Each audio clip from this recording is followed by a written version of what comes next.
He said you have to vote, and then he cannot vote for himself.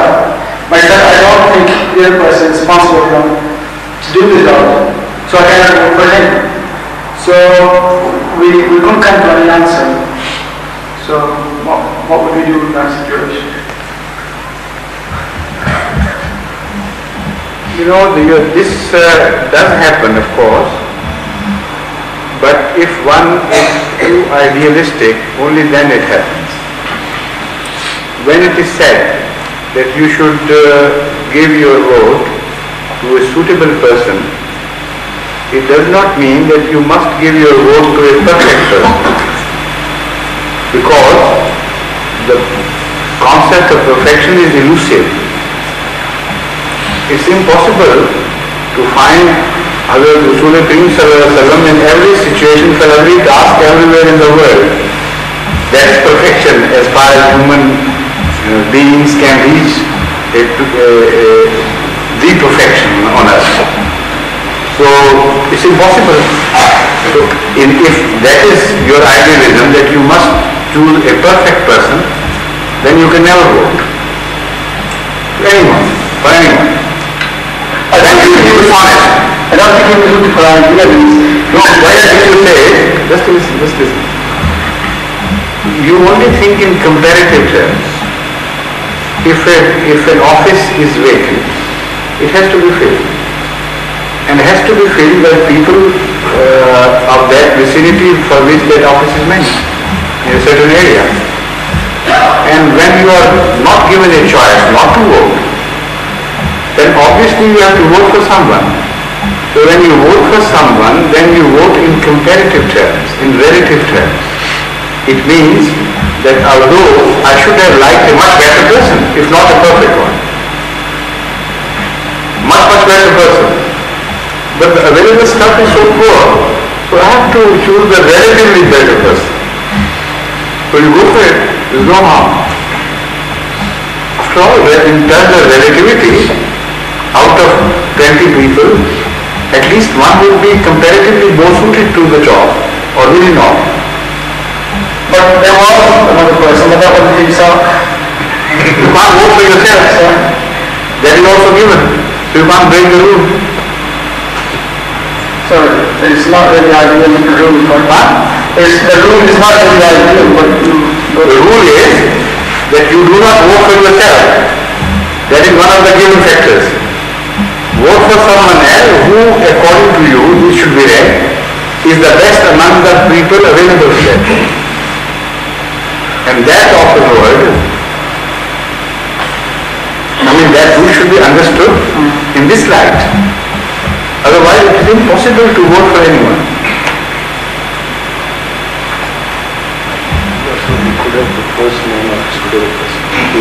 He was free to propose, and he could propose the name of a suitable person.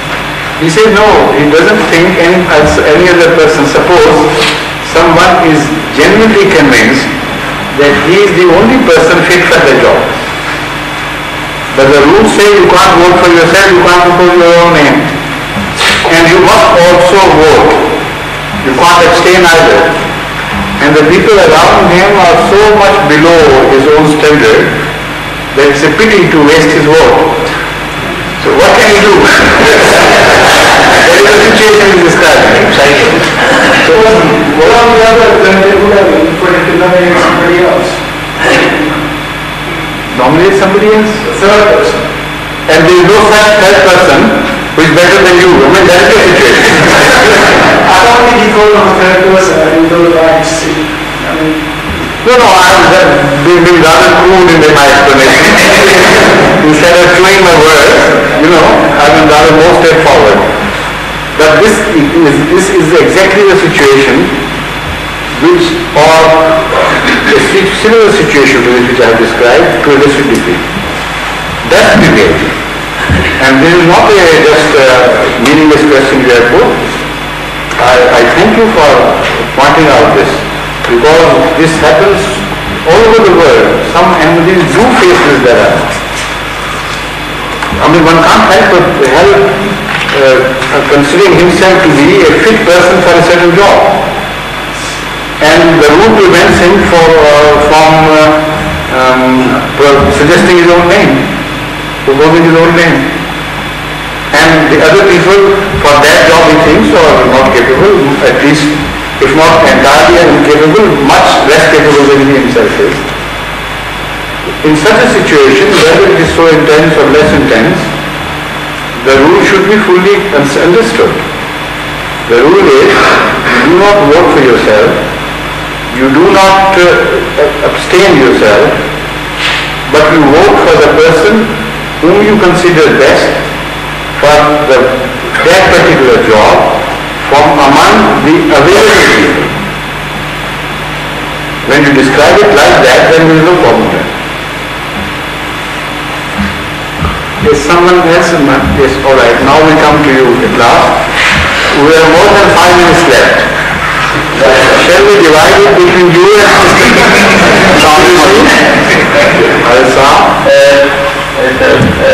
the background of the question is, I had prepared a question regarding the animals and birds. And then I thought that why should I not go back to the Holy Quran? There's something more information regarding my question. And I came across birds and animals are also discussed in the Holy Quran. Then I came across this passage, which I thought was before that my original question. In the Holy Quran, Surah Al-An'am, Part 8, Ruku 3rd, Allah Ta'ala says, the ayat is Ya'ashara al-Jinnah wal-Insa alam ya'tikum rusulun. This is ayat.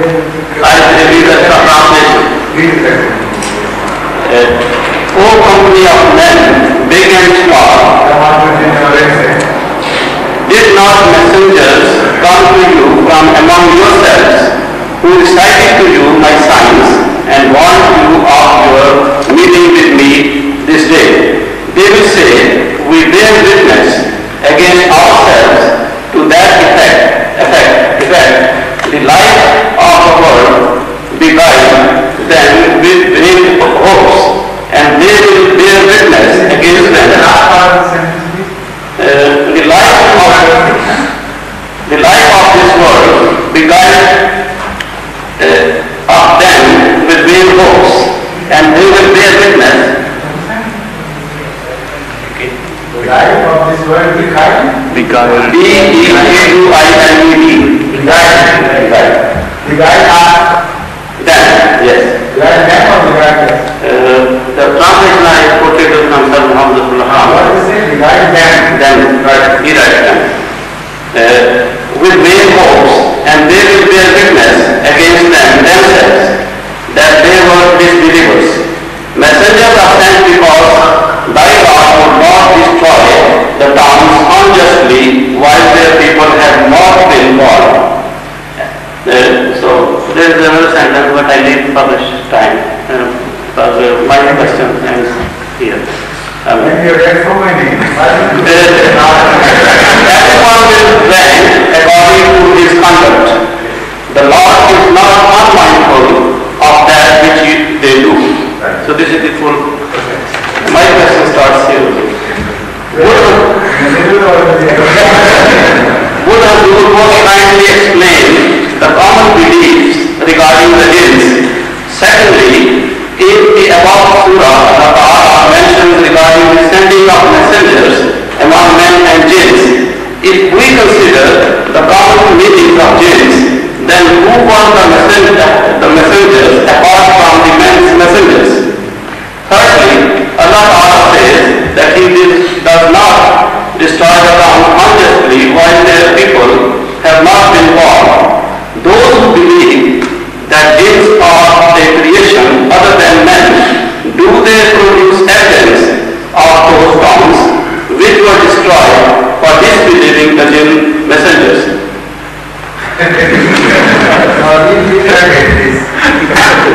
First part of the question. Would Hazur most kindly explain the common beliefs regarding the jinns? That I have explained so many times. Yes. So we explain this time. Secondly, in the above surah, Allah Ta'ala mentions